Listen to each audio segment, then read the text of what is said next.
This is Southern Cross News with Rachel Williams.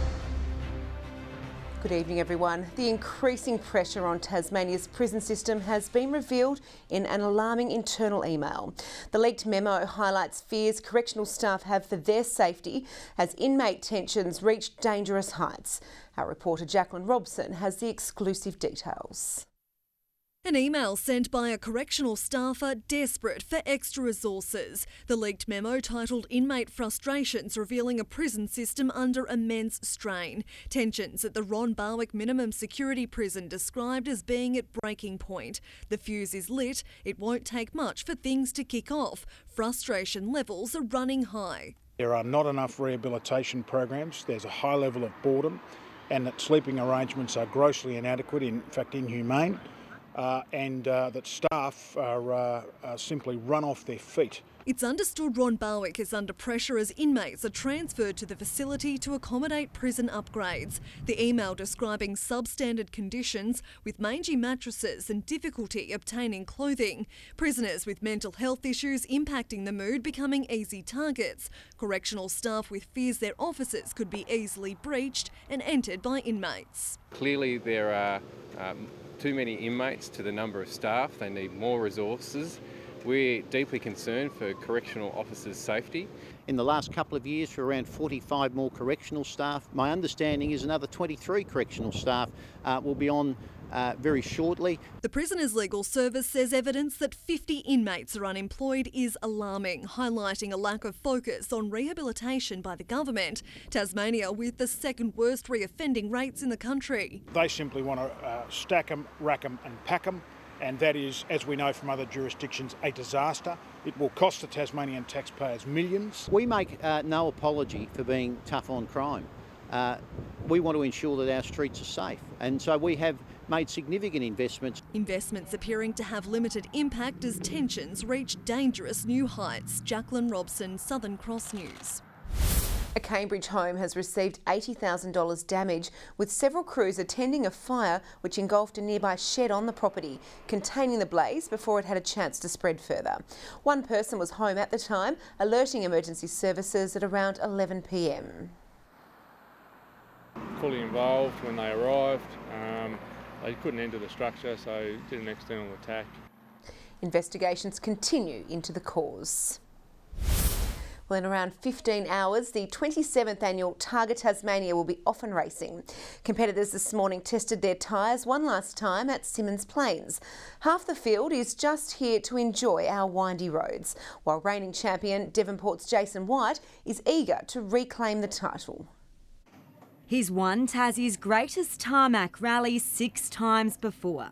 Now reigning Targa Tasmania champion Jason White is eager to defend the title.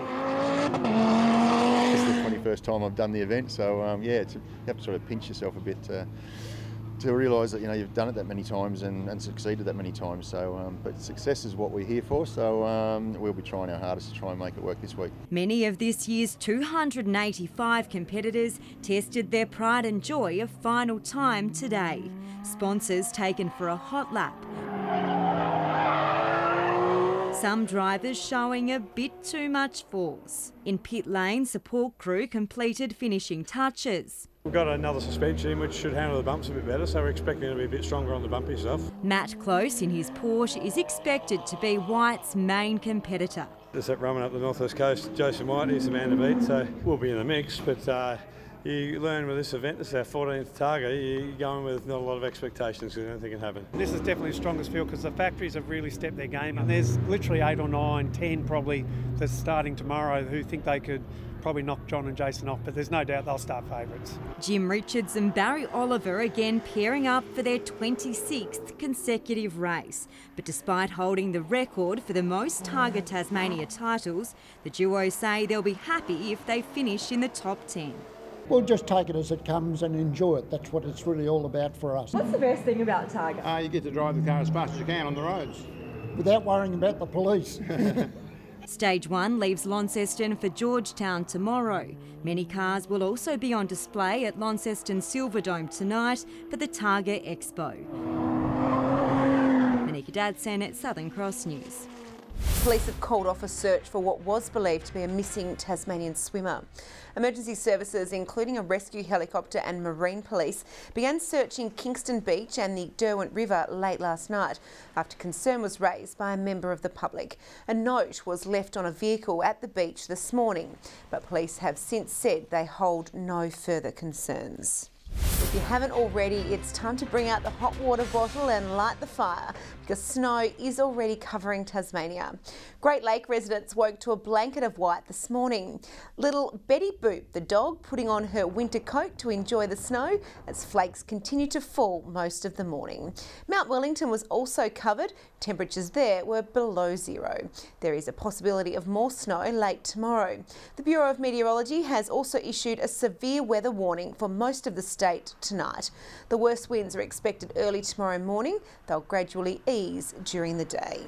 The Launceston Tornadoes and Hobart Chargers have played out what should prove one of the most exciting matches of the Siebel season, with Hobart getting up by a single point in extra time. Things are a bit more one-sided over in the northwest, with the Chargers men's side easily accounting for the Thunder. With state bragging rights on the line, both sides came out firing at Elfin Stadium, the Chargers keeping the home crowd at bay by getting away to an early lead. Spurred on by star guard Lauren Nicholson, the Tawns refused to allow a blowout, keeping themselves within striking distance come the main break. The home side stepping things up in the third, muscling their way back into the match to set the scene for a thrilling final term.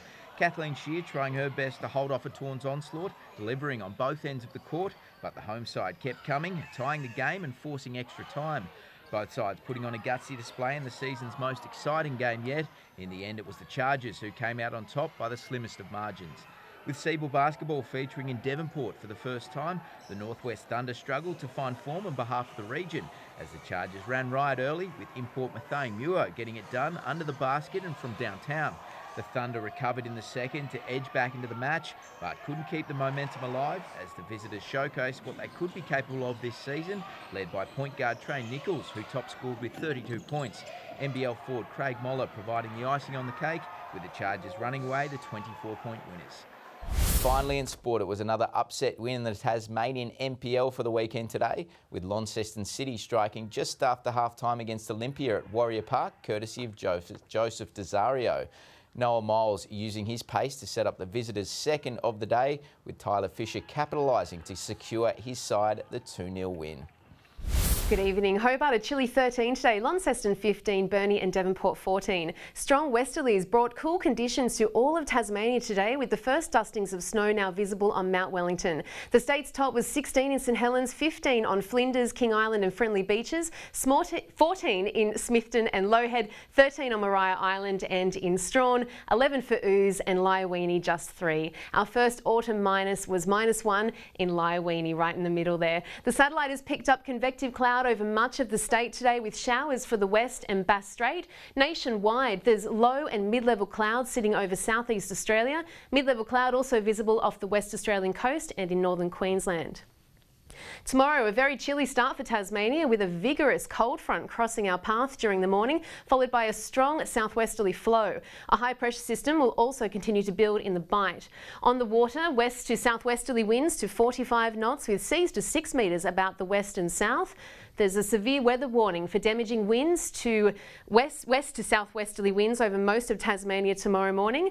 A gale warning current for all Tasmanian coastal waters and southeast inshore waters, and a small craft wind alert current for southwest and central plateau lakes.